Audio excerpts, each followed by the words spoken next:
What's going on, everyone? So, the Los Angeles Lakers. A lot of talk about the Lakers wanting to preserve cap space for 2026. Then it moved to 2027. And we got reports recently from Jake L. Fisher that that's just not the case, that things have kind of thawed, as he said. Trevor Lane even said himself that he's gotten word that that's not true, that that's kind of just been overblown, that essentially the Lakers are open for business, willing and open to do trades, but they just want the opportunistic trades. They want trades that make sense. And that full priority is to win a championship this season with Luka Doncic and LeBron James. Now, that's great, right? Look, I've talked in the past on several occasions. I believe if a trade is there that makes sense for the Lakers will take it, right? The Andrew Wiggins trade still is continuing to float around. And like I've said with that, if the Lakers could get him without having to give up that first, they would do it, right?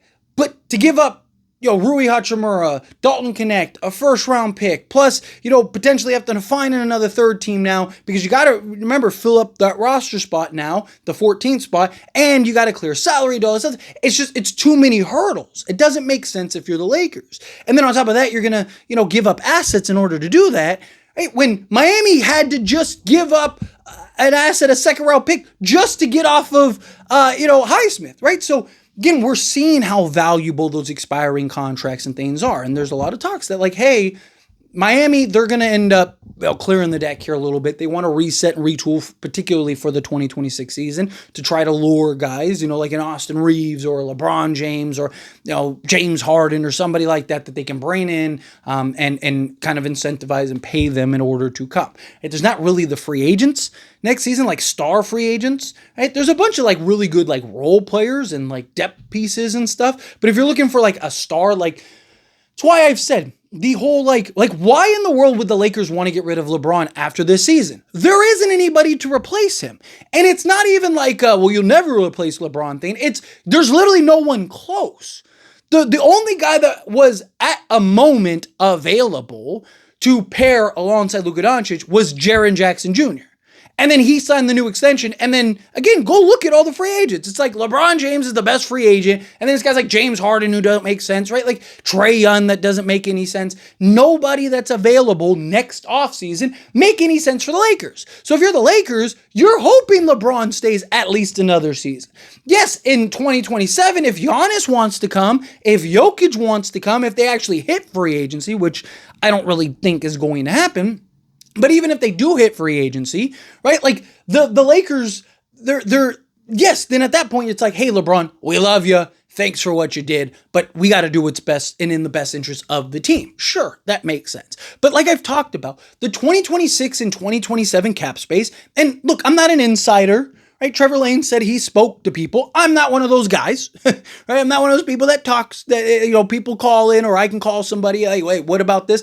I am just looking and observing the situation. I have said from the beginning that it's nonsense. It doesn't make sense, because Austin Reeves, the moment that they have to extend Austin Reeves, there's a good, if you're paying Austin Reeves 30 to 35 million, you're tapping into your cap space.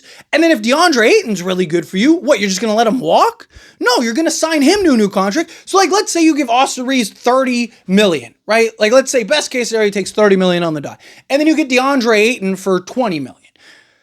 That's 50 million into your cap space, right? And it's not counting if LeBron sticks around. You're not going to have you'll have some cap space. Don't get me wrong. Lakers will, assuming that they, if they just stood pat and didn't make any trades, because you'd have Rui, Gabe Vincent, Dalton, Maxi Kleba, guys like that coming off the books. So they would have some cap space, but you're not going to have the cap space for that star. And there isn't that star that makes sense. So 2026 makes zero sense. 2027 makes a little sense if Jokic and Giannis actually become available, but they're probably not. Right? If not only would more likely than not, neither team actually, or neither player, they probably request the trade prior, right? So that way the team that they go to gets the bird rights and then they can sign them and all that stuff, right? But beyond that, right? If any team, if the Bucks get any word, even a murmur that Giannis is going to leave in free agency, they're trading him next offseason, right? Or at the trade deadline or something like that. Same thing with Jokic. if Jokic gets away. So my point is, like, the Lakers would have to trade for those guys. And next season, it's actually much more feasible. This season, I don't think it makes any sense because the Lakers just don't have the assets to do it. But next offseason, they do. Next offseason, they could have as many as 3 firsts. They'd have a couple pick swaps. You'd have Austin Reeves that you could do a sign and trade. You'd have cap space to where you could absorb some of that salary. But is that something that these teams want, right? So I don't mind the Lakers going and making trades, making moves. Don't paint yourself into a corner. And Rob Pelinka even talked about it. Rob Pelinka, everything that was in the Jake L. Fisher report and stuff was already said by Rob Pelinka. Rob Pelinka said in the interview that, like, hey, the goal is to win a championship with our leaders LeBron James and Luka Doncic. Right? We're active in trying to pursue and upgrade the roster and make trades, but we want to maintain flexibility, because he was even asked, like, why did you give certain guys contracts, stuff like that? And he said, because we're trying not to get locked in and stuck on guys. Right? The DeAndre Ayton thing, you don't want to pay him $25 million a year over several years. That might not be the best example, because DeAndre Ayton you probably don't get unless you give him the 1+1, right? But like Jake LaRavia, like, what if he's not good? And then you pay him $15 million a year, and he's falling out of the rotation, and he's just a bum, right? Like, now you're locked in. Like, I don't mind it. Obviously, if they work out, right? If DeAndre Ayton works out, you're probably still not going to have to pay him $40+ million. You're probably paying him $20 to $25 million. You're still probably going to get him on a good discount, on a good deal. Same thing with a Jake LaRavia, right? Jake LaRavia, you're probably, like, even if he balls out this year, you're probably not going to pay him $30-40 million. So again, it's make sure that you make the calculated moves. I'm not a fan of Rob Pelinka giving the player options, right? He's too kind of willy-nilly with the player options. He's too like, yeah, you get a player option, you get a player option, you get a player option. That I'm not really a big fan of, right? That I just think is, because again, it's either not going to work out in your favor, or it's going to seriously hurt you, like we saw a couple seasons ago, right? Because if the guy's really good, he's opting out and getting a new contract either elsewhere or with you, and you have to pay him more. Or if it doesn't work out, then he's opting in, and now you're stuck with him, right? So either way, that player option is a bad choice. Now, there are outliers, right? Like Luka Doncic, he wants a player option, you give him a player option. DeAndre Ayton, he wants a player option, you give him that player option, right? Like, so, you look at things, but like if Jake LaRavia is really good, you have him for that 2-year window, right? So you kind of have these 2 years to figure it out. If it doesn't work out, then you just let him go in 2027, or you sign him a new deal as like depth. And if he actually does emerge or whatever, then you got to pay him new contracts. So I don't mind the flexibility in the contracts, in the deals for the Lakers. It's just, how do you approach them, right?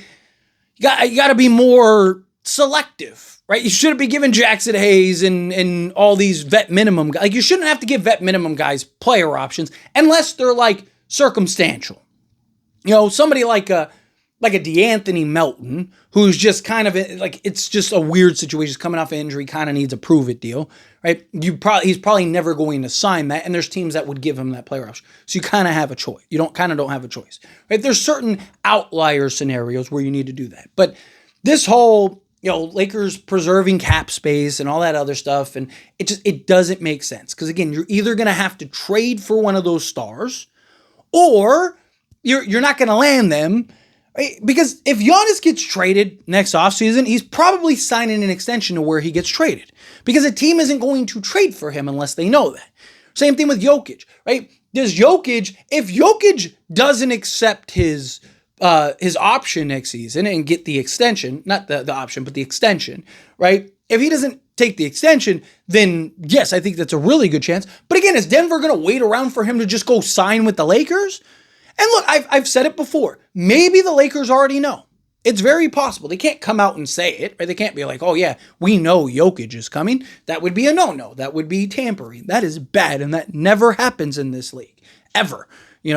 But the point is that, like, maybe the Lakers, because Luka and Jokic's relationship, maybe the Lakers already know he's coming. And if that's the case, then it would make sense to preserve the cap space. Now, right now, it would look silly, but in hindsight, looking back, we'd be like, oh man, the Lakers did know what they were doing, right? But in the moment, we'd be like, why are the Lakers doing that?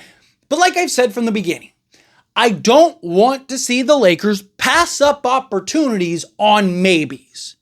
right? Like we've seen the Lakers get bit in the past before, right? We've seen like the Kawhi Leonard situation. We've seen Dwight Howard situation. You have opportunities to bring guys in. You bring those guys in. If you can make a Andrew Wiggins trade that makes sense, or a better option, right? Because Andrew Wiggins lines up with the 2027 space. Let's say you could go get a Herb Jones around the trade deadline, right? And it's a realistic trade and you can get it done. If we find out the Lakers turn that down because they didn't want to take on his long-term salary past 2027, I will lose my mind. Like, that would be totally foolish. I mean, unless, obviously something else happens. It's like, oh, Lakers traded for Jalen Suggs instead, right? Like, but even then, I'd still be like, why didn't you go and do that, right? I don't want to see the Lakers pass up opportunities and ways to really bolster this team and create this true title contender. I don't want to see that happen until then. I'm fine with the Lakers being patient, waiting for those right trades, waiting for those opportunistic moves, right? When those trades present itself, right? The Andrew Wiggins thing, the Andrew Wiggins trade, Lakers are smart to wait on because it's only going to get better. Like they're going to need to clear cap. They're going to, or want to clear cap space. They're not going to want to give up assets in order to do so.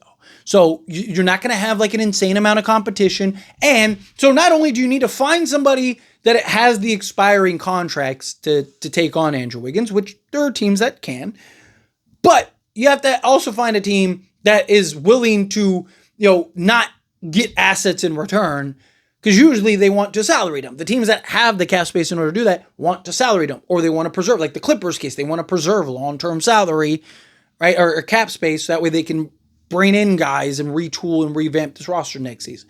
Right? So, again, to me, the Lakers have kind of a bit of an edge, and the longer you can wait, the better our, appreciating assets, which our expiring contracts are going to get, the better positioned we will be. So if you're the Lakers, I think the Lakers are doing the right thing, staying patient, staying the course, let things play itself out, let things properly develop. Don't just run to the door to go do something silly and foolish, right? Let those things come to you. Let those trades and those signings and whatever out the free, buyout markets and stuff like that, because you're probably going to have to fill out a roster if you get Andrew Wiggins and guys like that. But let those things come to you. Let those things. Rob Pelinka, to his credit, say what you want about the guy. He's done a really good job the last couple seasons. Right? He didn't, overdo it in where he could have traded, overpaid for DeJounte Murray or something like that. Did a good job, holding off and being smart there. And then that ended up, leading into Luka and everything else, and now DeAndre Ayton, so on and so forth. But anyway, as always, this is a discussion. Pass question to you. Let me know your thoughts and opinions down in the comments. That being said, if you haven't liked this video, hit that like button. Helps me a lot, so we enjoy these types of videos, and I truly appreciate it. Not subscribe channel, hit that subscribe button, turn on the bell notifications. Appreciate y'all. See you in the next one. Thank you.